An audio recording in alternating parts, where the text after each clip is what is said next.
Miss Joey, puno na daw ang detention ng Batasan. Kung may iko-contempt sila ay sa city jails na. Yes, yun yung ina-expect namin. Ipapakulong kami ng mga yan. For sure, ipapakulong na kami ng mga yan. Kasi, isa sa mga inimbitan nila doon, NBI, PNP, CIDG, no?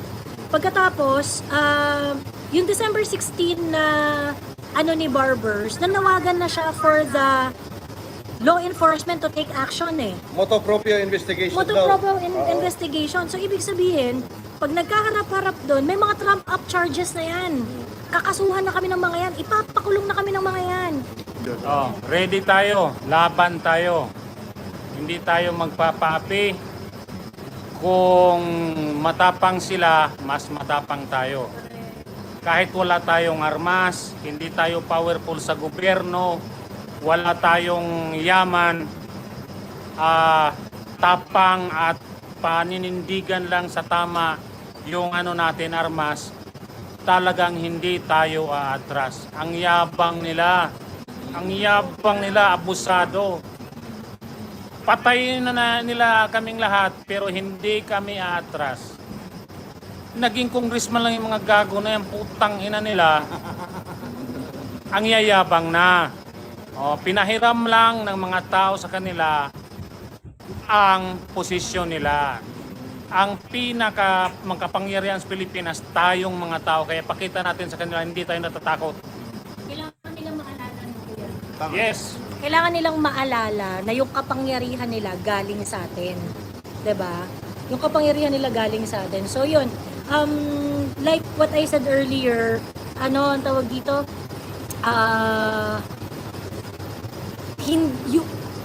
We are going to face this and lalabanan namin to, at yung pagtingin namin dito sa sitwasyon na to, holistic.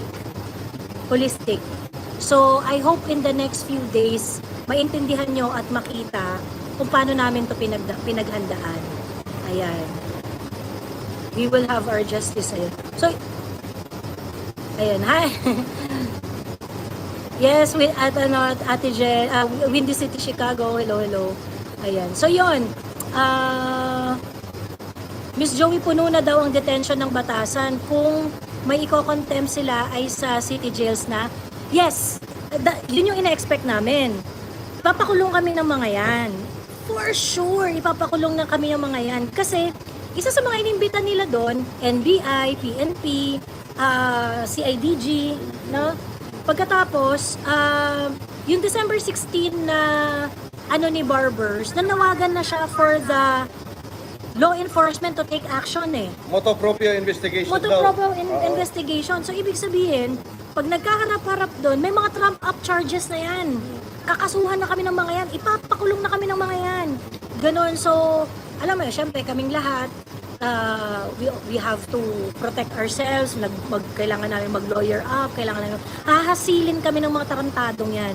Hahasilin talaga nila kami ng bonggang-bongga. So, but yun nga, syempre, Dutertista tayo eh, di ba? Dutertista tayo eh. Ma'am, once i-contempt kayo, file kayo agad ng certiorari sa Supreme Court para sampalin nila ang katotohanan. Good luck po sa laban nyo bukas. Wag po kayong, bakit laban lang namin? Laban natin to. Kayo naman? Bakit namin lang? Bakit namin? Oo. Somebody yan. must review the house rules na dinala sa city jail ang guest nila sa hearing. Well, it's their house, it's their rules. It's their house, it's their rules. No, we cannot do anything about it. So therefore, talagang we have to play it by the ear, and we have to feel it. Ano yung parang posibleng mangyayari doon. So, and I'm pretty sure everyone is ready, no? To face all those crocodiles na naglalakihan ang mga tiyan dyan sa Kongreso. Alright. Kuya June, anong masasabi mo kung dadalhin daw sa city jail? Dalhin nila. I think this is a challenge not just to the vloggers but to the Filipino people.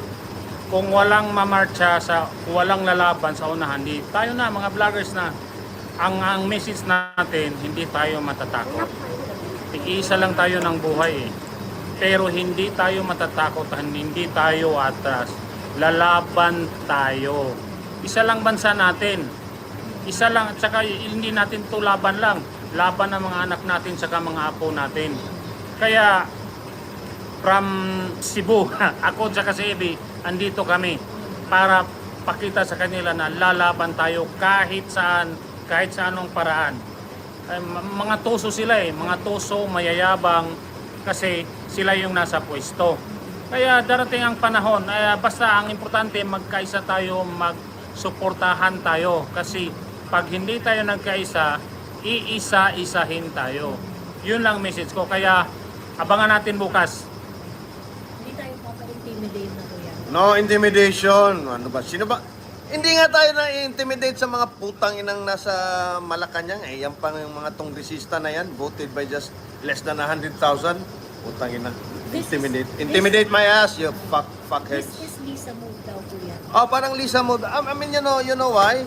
Because Martin Romualdez is a smart guy. If I were Martin, he will not want to push this because This it's is something that Martin knows na yes. But because yun na nga, probably there's some truth to it na may talagang hidwaan yan between Lisa and Martin.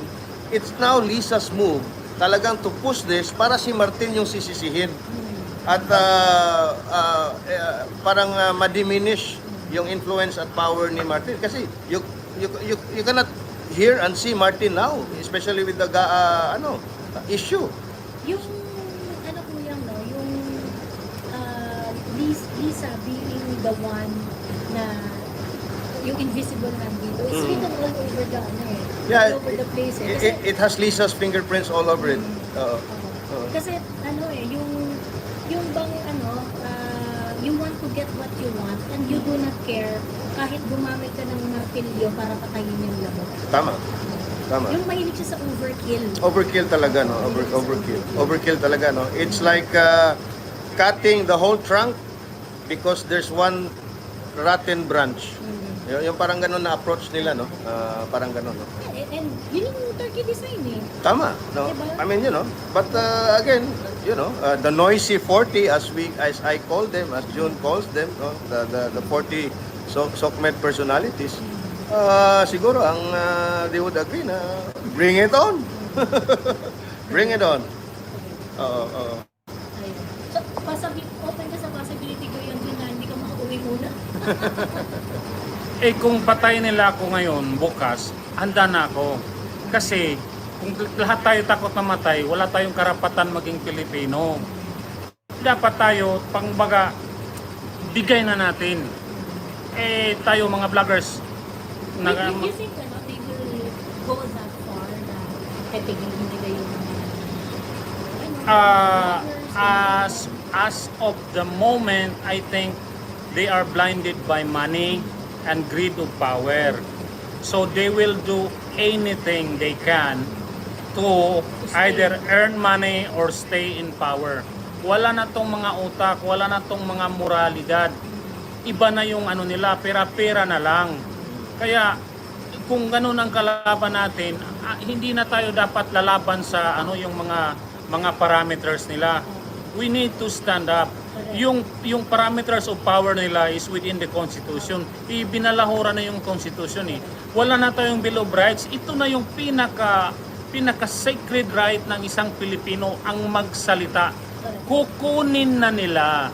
Imagine, pag wala ng vlogger, kung sinong dadamputin na vlogger, wala nang mag-iingay, lahat ng magkikritik, lahat ng magsasabi ng di maganda sa admin can be picked up anytime, can be killed anytime kasi yung pinaka-light na ngayon na ginagawa ng mga vlogger ngayon ipapatay na nila So wala na tayong visibility, wala magiging blind, deep and mute na tayo. This is our last line of defense. Pag nawala ang mga vlogger, if we allow them to do this to us. yes, pag na-silence ang mga vlogger, anyone is vulnerable regardless if you're rich or not. Pwede kang pick upin at katayin ng walang kalaban-laban. And nobody cares. Nobody will tell the story kung anong nangyari. this is our last line of defense. Itong mga vlogger kasi namatay na yung media. Useless na useless na yung legislative controlled by one person. Yung Malacanang is no longer serving the people, it's serving the interest of Marcoses. Ang ating mga PNP military, medyo nakagapos sila and they need, di ba sinasabi natin sa konstitusyon, civilian authority is all time superior than the military or the uniform.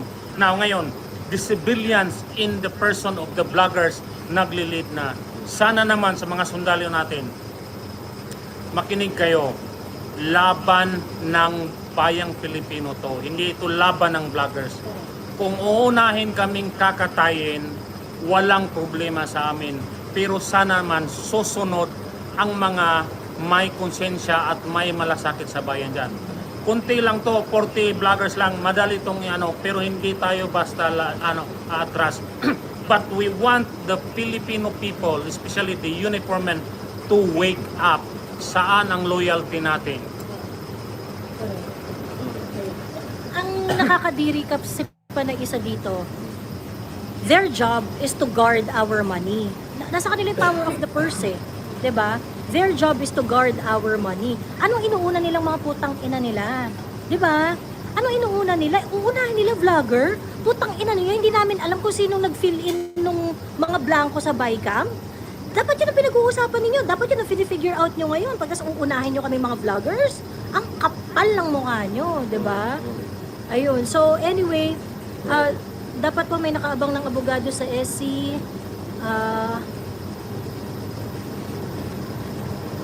Ayun. Wag tayong papayag na masuppress ang free speech natin. May isang matatalino yan. Guys, do not treat us as if we are not looking at this in a holistic way. Okay?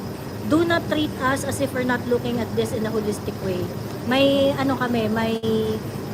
we talk about this, we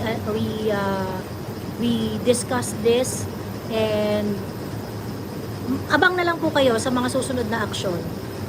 Ayun. Abang na lang po kayo sa mga susunod na aksyon. Kung andyan lang ako, pinuntahan ko kayo, parang gusto kong lumaban, sabi ni Orange L. Ayan. Labas na sa kalsada bukas. Sabi ni, this is blatant curtailing of our speech, sabi ni Joma. Oh, yeah, it's very clear na gano'n na nga, no? Ayun. Anyway, ayan. Kuya, ikaw, last words mo. Well, ayun na nga kay John, this is our last stand. This is where we draw the line. We've drawn the line so many times, but apparently they move the goalposts, no, farther and farther away, or closer and closer to a very totalitarian government na, and authoritarian government. So tama si John at tama si Joey. This is where we make our final stand, and this is where we stand up, and I hope na yung 40 na nasa listahan nila should be the model for ordinary citizens like the rest of you guys na nandyan, na maki-participa na rin at talagang be vigilant in the next few days. Pag-usapan ninyo sa inyong mga hapagkainan, sa inyong mga sa inyong opisina, sa inyong mga factory, or kung saan man kayo nandun na may mga kapwa Pilipino na dapat malaman talaga anong pinagagawa nitong kongreso na to, no? Ay dapat mag-ingay na rin kayo, no? Although yung iba naman ay talagang hindi po pwede sa kanilang mga social media accounts, o pwede na rin, no? Groups of 3, groups of 2, yung mga pamilya ninyo, tsuhin nyo, mga anak nyo. If you cannot vlog about it, Talk about it on the dinner table, no? Or on the office table, or on the canteen table, dun sa inyong mga opisina at mga pagawaan kung saan kayo nandun, no? But